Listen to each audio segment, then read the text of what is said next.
ബെന്യാമിൻ്റെ ആടുജീവിതം. വില 250. പേജുകളുടെ എണ്ണം 212. ഈ ബുക്ക് വായിച്ചപ്പോൾ എനിക്ക് തോന്നിയ ആഗ്രഹം ഈ കാണുന്ന മരുഭൂമികളെല്ലാം കടലായി മാറണമെന്നാണ്. ഒന്നുമില്ലെങ്കിലും വെള്ളം കുടിച്ച് മരിക്കാമല്ലോ. ഉയർന്ന ജീവിത സ്വപ്നങ്ങളായിട്ട് അറബി നാട്ടിലേക്ക് ജോലി തേടി പോകുന്ന ഹക്കീമിൻ്റെയും നജീബിൻ്റെയും കഥ.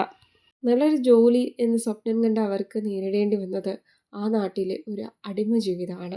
പിന്നീട് അവിടെ നിന്ന് എങ്ങനെ രക്ഷപ്പെടുന്നു എന്നതൊക്കെയാണ് കഥ. സിനിമ കണ്ട പലർക്കും കഥ അറിയാമായിരിക്കുമല്ലോ. ഇനി ഞാൻ എൻ്റെ വായന അനുഭവം പറയാം.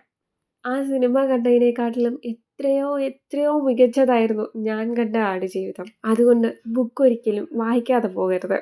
കാരണം സിനിമ നിങ്ങളോട് എത്ര കഥ പറഞ്ഞു അതിനെക്കാട്ടിലും 100 ഇരട്ടി കഥയും വേദനയും പറയാൻ ബെന്യാമിൻ്റെ ആടുജീവിതത്തിന് കഴിയും.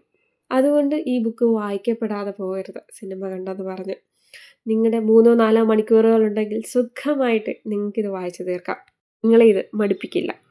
അതാണ് ബെന്യാമിൻ മാജിക്ക്. അടുത്ത നിമിഷം ഹക്കീം ഇല്ലാതാകും എന്ന ബോധ്യമുള്ളപ്പോൾ മാത്രമാണ് ഞാൻ ഈ ബുക്ക് ഒരു നേരത്തെങ്കിലും അടച്ചു വെച്ചത്.